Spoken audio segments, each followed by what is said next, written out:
Hello அஸ்ஸலாமு அலைக்கும் friends, Shahana cooking சேனல்லேருந்து நான் பேசுகிறேன். வீடியோக்குள்ளே போகிறதுக்கு முன்னால் சேனலை சப்ஸ்கிரைப் பண்ணிக்கோங்க, மறக்காமல் பெல் ஐக்கானையும் கிளிக் பண்ணிக்கோங்க. இப்போ வாங்க, நம்ம இன்றைக்கி வீடியோவில் ஒரு சிக்கன் குழம்பு தான் நம்ம செய்ய போகிறோம். அது எப்படி செய்யறதுன்னு பார்க்கலாம். வீடியோக்குள்ளே போகலாம். இன்றைக்கி பார்த்தீங்கன்னா உருளைக்கிழங்கையும் சிக்கனையும் வச்சு தான் நம்ம ஒரு டேஸ்டியான சிக்கன் குழம்பு செய்ய போகிறோம். இதுக்கு தேவையான சாமானை நம்ம இப்போ பார்க்கலாம்.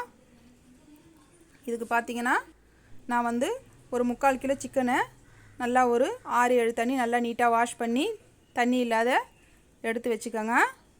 இப்போ நான் 3/4 கிலோ சிக்கன் தான் எடுத்திருக்கேன். மீடியம் சைஸ் பெரிய வெங்காயம் 3 வெங்காயம் கட் பண்ணிக்கோங்க. மீடியம் சைஸ் தக்காளி 2, கொஞ்சம் கொத்தமல்லி ஃப்ரெஷ்ஷாக 1/4 மூடி தேங்காய் அரைச்சி வச்சுக்கோங்க. 1/4 கிலோ உருளைக்கிழங்கு, மஞ்சள் தூள், தனி மிளகாத்தூள், உப்பு, குழம்பு மிளகாய்த்தூள், பட்டை, கிராம்பு, இஞ்சி பூண்டு பேஸ்ட்டு எப்போவுமே ஃப்ரெஷ்ஷாக எடுத்துக்கோங்க. இதுதான் ஃப்ரெண்ட்ஸ் இந்த சிக்கன் குழம்புக்கு தேவை. இப்போ ஸ்டவ் ஆன் பண்ணி ஒரு சட்டி சூடானதும் தேவையான அளவு ஆயில் ஊற்றிக்கோங்க. அந்த ஆயில் நல்லா சூடானதும் எடுத்து வச்சுருக்கிற பட்டையும் கிராம்பையும் நம்ம போட்டுக்கலாம். அடுத்தது மீடியம் சைஸ் வெங்காயம் 3 கட் பண்ணி வச்சுருந்தோம். அதையும் நம்ம சேர்த்து நல்லா வதக்கிக்கலாம். இப்போ பாருங்கள், நான் இந்த அளவுக்கு வதக்கியிருக்கேன். இப்போது இந்த அளவுக்கு வதக்குனதுக்கப்புறம் நம்ம இதுக்கு தேவையான அளவு சால்ட்டு நம்ம சேர்த்துக்கலாம். சால்ட்டு பார்த்திங்கன்னா நான் ஒரு 2 ஸ்பூனுக்கு நான் போட்டுக்கிறேன். உங்களுக்கு எந்த அளவுக்கு உப்பு தேவையோ அந்த அளவுக்கு நீங்கள் பார்த்து போட்டுக்கோங்க. நான் 2 ஸ்பூன் போட்டுக்கிறேன். அது சேர்த்து நம்ம அந்த வெங்காயத்தை நம்ம நல்லா வதக்கிக்கலாம். நம்ம இந்த மாதிரி சால்ட்டு சேர்த்து வதக்கும்போது வெங்காயம் சீக்கிரம் வதங்கிடும். இப்போ பாருங்கள், இந்த அளவுக்கு நான் வதக்கியிருக்கேன். இப்போது ஒரு பிளேட்டை போட்டு நம்ம மூடி மீடியம் ஃப்ளேமில் வச்சு அது நல்லா வதங்கி வரட்டும். பாருங்கள் ஃப்ரெண்ட்ஸ், இந்த அளவுக்கு நல்லா நான் வதக்கிட்டேன். இந்த அளவுக்கு நம்மளுக்கு அடியும் பிடிக்காத அளவுக்கு நல்லா நீட்டாக வதக்கிக்கோங்க. இடையில பிளேட்டை திறந்து நல்லா கிளறிக்கோங்க. அப்போ தான் உங்களுக்கு அடி பிடிக்காது. இப்போது தேவையான அளவு தக்காளி சேர்த்துக்கலாம். தக்காளி பார்த்திங்கன்னா நல்லா பழுத்த தக்காளி, மீடியம் சைஸ் தக்காளி 2 தக்காளி நல்லா வாஷ் பண்ணி இந்த மாதிரி கட் பண்ணி போட்டுக்கோங்க. அதையும் நம்ம நல்லா சேர்த்து நல்லா நல்லா ஒரு திக்கான பேஸ்ட் பதத்துக்கு நம்ம வதக்கிக்கலாம். இந்த மாதிரி வெங்காயம் தக்காளி நல்லா வதக்கி செய்யும்போது தான் சிக்கன் குழம்புலாம் நல்ல ஒரு டேஸ்ட்டை கொடுக்கும். நல்லா வதக்கிக்கலாம். இப்போ பாருங்கள், நான் தக்காளி போட்டு நல்லா மீடியம் ஃப்ளேமில் தான் வச்சுருக்கேன் ஸ்டவ்வை. ஒரு பிளேட்டை போட்டு மூடிக்கலாம். இடையில கிளறி விடுங்க. இப்போ பாருங்கள் ஃப்ரெண்ட்ஸ், நம்ம தக்காளி எந்த அளவுக்கு போட்டோம். இப்போ தக்காளியும் தெரியல, வெங்காயமும் நம்மளுக்கு தெரியல. அந்த அளவுக்கு நம்மளுக்கு நீட்டாக நம்மளுக்கு வதக்கிட்டோம். இந்த அளவுக்கு பேஸ்ட்டு பதத்துக்கு நம்ம வதக்கிக்கலாம். குழம்பு நல்லா திக்காக இருக்கும். இந்த மாதிரி நம்ம வதக்கணுன்னா எண்ணெயும் நல்லா பிரிஞ்சு வந்திருக்கு பாருங்கள். இந்த அளவுக்கு வதக்கிக்கலாம். இப்போ இதுக்கு தேவையான இஞ்சி பூண்டு பேஸ்ட்டு 2 ஸ்பூன் நான் போட்டுக்கிறேன். நல்லா ஃப்ரெஷ்ஷாக எடுத்து போட்டுக்கோங்க. குழம்பு நல்லா டேஸ்ட்டாக இருக்கும். அதனால் நான் ஃப்ரெஷ்ஷாக தான் எடுத்திருக்கேன். 2 ஸ்பூன் போட்டு அதையும் நம்ம நல்லா அந்த வெங்காயம் தக்காளியோடு சேர்த்து நம்ம நல்லா வதக்கிக்கலாம். இஞ்சி பூண்டையோட பச்சை வாசனை நல்லா போகணும். அந்த அளவுக்கு வதக்கிக்கோங்க. அதே சமயத்தில் அடி பிடிக்கக்கூடாது. இஞ்சி பூண்டு போட்டதுனால சீக்கிரம் அடி பிடிக்கும். நல்லா கிளறி விடுங்க.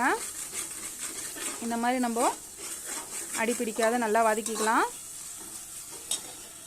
பாருங்கள், இப்போ எண்ணெய் எல்லாம் நல்லா பிரிஞ்சு வந்துடுச்சு. இஞ்சி பூண்டு நல்லா பச்சை வாசனை போயிடுச்சு. இப்போ பார்த்தீங்கன்னா நம்ம எடுத்து வச்சுருந்தேன் 3/4 கிலோ சிக்கன் வாஷ் பண்ணி வச்சுருந்தோம். அதை நான் சேர்த்துக்கிறேன். இந்த மாதிரி 3/4 கிலோ சிக்கனை போட்டுக்கு அதையும் நல்லா நம்ம வதக்கிக்கலாம்.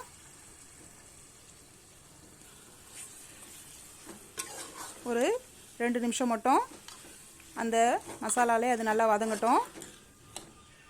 ஏன்னா நம்ம இப்போ இதில் உருளைக்கிழங்கே நம்ம சேர்க்க போகிறோம். உருளைக்கிழங்கு வேகிறதுக்கு டைம் எடுக்கும். நம்ம சிக்கன் போடும்போதே சிக்கனை கொஞ்சம் வதக்கிட்டு நம்ம உருளைக்கிழங்கையும் சேர்த்துக்கலாம். இப்போ தேவையான அளவுக்கு ஃப்ரெஷ்ஷான கொத்தமல்லி இலை எடுத்து வச்சுருந்தேன். அதையும் நான் போட்டுட்டேன். இப்போ பார்த்தீங்கன்னா அதையும் சேர்த்து நம்ம நல்லா மிக்ஸ் பண்ணிக்கலாம். ஸ்டவ் மீடியம் ஃப்ளேமில் வச்சுக்கோங்க. இந்த மாதிரி நல்லா வதக்கிட்டு நம்ம அதுக்கப்புறம் தேவையான அளவு உருளைக்கிழங்கு எடுத்து வச்சுருந்தோம். அதை நம்ம போட்டுக்கலாம். உருளைக்கிழங்கு பார்த்திங்கன்னா நல்லா தோலெல்லாம் சீவி நல்லா வாஷ் பண்ணிவிட்டு இந்த மாதிரி பீசஸாக கட் பண்ணிக்கோங்க. இந்த மாதிரி உருளைக்கிழங்குல அந்த சிக்கனை வந்து போட்டு செய்யும்போது டேஸ்ட்டு சூப்பராக இருக்கும். நான் உருளைக்கிழங்கு 1/4 கிலோ எடுத்திருக்கேன். அதை நல்லா வாஷ் பண்ணி இந்த மாதிரி கட் பண்ணி தண்ணியில் போட்டு வச்சுக்கோங்க. இப்போ இந்த சிக்கன் கூடவே நம்ம அந்த உருளைக்கிழங்கு நம்ம நல்லா அந்த எண்ணெயிலே வதக்கிக்கலாம். ஒரு 2 நிமிஷம் மட்டும் இருக்கட்டும். இப்போ பார்த்தீங்கன்னா தேவையான அளவு குழம்பு மிளகாய் தூள் நான் வந்து வீட்டிலேயே அரைக்கிறதுக்கேன். அதனால் என்னுடைய தூள் ரொம்ப காரமாக இருக்கும். அதனால் நான் வந்து 2 ஸ்பூன் மட்டும் போட்டுக்கிறேன். உங்களுக்கு காரம் எந்த அளவுக்கு தேவையோ அந்தளவுக்கு நீங்கள் பார்த்து போட்டுக்கோங்க. தனி மிளகாத்தூள் பார்த்தீங்கன்னா 3 ஸ்பூன் நான் போட்டிருக்கேன். சின்ன ஸ்பூனுங்க அது. 3 ஸ்பூன் தனி மிளகாத்தூள் போட்டிருக்கேன். 1 ஸ்பூன் சின்ன ஸ்பூனில் மஞ்சள் தூள் 1 ஸ்பூன் போட்டிருக்கேன். அதையும் நான் நல்லா சேர்த்து எல்லாத்தையும் நல்லா மசாலாலாம் நம்ம நல்லா மிக்ஸ் பண்ணி அந்த சிக்கனையும் உருளைக்கிழங்கையும் நம்ம நல்லா வதக்கிக்கலாம். நான் தண்ணி கொஞ்சம் கூட இது வரைக்கும் நான் ஊற்றலை. ஸ்டவ்வை வந்து மீடியம் ஃப்ளேமில் வச்சு தான் நான் எல்லாத்தையுமே செய்கிறேன். நம்ம தண்ணி ஊற்றுனதுக்கப்புறம் தான் ஸ்டவ் வந்து ஹை ஃப்ளேமில் நான் வைப்பேன். இப்போ பாருங்கள் அந்த எண்ணெயில் எல்லாமே நல்லா மிக்ஸ் ஆகிடுச்சு. நம்ம நல்லா ஒரு 2 நிமிஷத்துக்கு வதக்கிட்டோம். இப்போ வந்து தேவையான அளவு தண்ணி ஊற்றிக்கலாம். தண்ணி ஊற்றி நல்லா மிக்ஸ் பண்ணிவிட்டு நம்ம வந்து அதை கொஞ்சம் நேரம் வேக வச்சுக்கலாம். சிக்கனுன்றதுனால சீக்கிரம் வெந்துடும். மட்டனாக இருந்தால் உங்களுக்கு லேட் ஆகும். இப்போ பாருங்கள் நான் எல்லாம் உப்பு காரம் எல்லாம் நல்லா செக் பண்ணிவிட்டு எல்லாத்தையும் வந்து மிக்ஸ் பண்ணி நம்ம இப்போ வந்து ஒரு பிளேட்டை போட்டு மூடிக்கலாம். இப்போ பார்த்தீங்கன்னா ஒரு 7லேருந்து 8 நிமிஷம் தாங்க. அதுக்குள்ளே சூப்பராக நம்மளுக்கு சிக்கனும் உருளைக்கிழங்கும் நம்மளுக்கு வெந்து வந்துருச்சு. வாசனை அந்தளவுக்கு சூப்பராக இருக்குது. நம்ம பிளேட் ஓப்பன் பண்ணதுமே அந்தளவுக்கு வாசனையாக இருக்குது. பாருங்கள் உருளைக்கிழங்கு வந்து நல்லா மீடியமாக வெந்திருக்கு. சிக்கனும் நல்லா வெந்திருக்கு. நம்ம சிக்கன் கூட இந்த உருளைக்கிழங்கு நம்ம சேர்க்கறதுனால ரெண்டுமே கரெக்டாக வெந்து வந்துடும். இப்போது நம்ம அரைச்சி வச்சுருந்த 1/4 மூடி தேங்காய், சின்ன சைஸ் தேங்காய் 1/4 மூடி தேங்காய் நான் ஊற்றிக்கிறேன். ஊற்றிட்டு கொஞ்சம் தண்ணி மட்டும் ஒரு டம்ளர் தண்ணி அலசி அதையும் நான் ஊற்றிக்கிறேன் தேவையான அளவு. இப்போது நம்ம அதை நல்லா மிக்ஸ் பண்ணிக்கலாம். இப்போ தேங்காய் போட்டு நம்ம வந்து ஒரு 2 நிமிஷம் மட்டும் அது நல்லா கொஞ்சம் கொதித்து வரட்டும். ஏன்னா ஏற்கனவே நம்மளுக்கு சிக்கன் உருளைக்கிழங்குலாம் நல்லா வந்து வெந்துடுச்சு. இப்போ ஒரு 2 நிமிஷத்துக்கு மட்டும் நம்ம வந்து கொதிக்க வச்சுக்கலாம். இப்போ ஒரு பிளேட்டு போட்டு மூடிக்கோங்க. இப்போ பாருங்கள் ஃப்ரெண்ட்ஸ் 2 நிமிஷம் ஆகிடுச்சு. நான் வந்து பிளேட்டை ஓப்பன் பண்ணுறேன். இந்த அளவுக்கு நம்மளுக்கு எண்ணெய் பிரிஞ்சு சூப்பராக நம்மளுக்கு சிக்கன் உருளைக்கிழங்கு குழம்பு ரெடி ஆகிடுச்சு. பாருங்கள்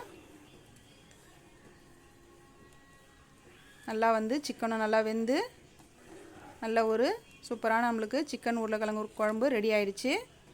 இப்போ வந்து நான் ஸ்டவ் ஆஃப் பண்ணி வேறு ஒரு பாத்திரத்துக்கு மாற்றிக்கிறேன். பாருங்கள் ஃப்ரெண்ட்ஸ் எந்த அளவுக்கு நம்மளுக்கு கலர்ஃபுல்லான சிக்கன் உருளைக்கிழங்கு குழம்பு ரெடி ஆகிருக்கு பாருங்கள். இதை வந்து நம்ம சப்பாத்தி ஒயிட் ரைஸ் எல்லாத்துக்குமே வச்சு சாப்பிட்லாம். டேஸ்ட் அந்த அளவுக்கு சூப்பராக இருக்கும். இட்லி தோசைக்கும் நல்லாயிருக்கும். இதே அளவுகளோடு நீங்களும் ட்ரை பண்ணி பாருங்கள். இந்த வீடியோ உங்களுக்கு பிடிச்சிருந்தா லைக் பண்ணுங்கள், ஷேர் பண்ணுங்கள், சப்ஸ்கிரைப் பண்ணுங்கள், மறக்காமல் கமெண்ட் பண்ணுங்கள் ஃப்ரெண்ட்ஸ்.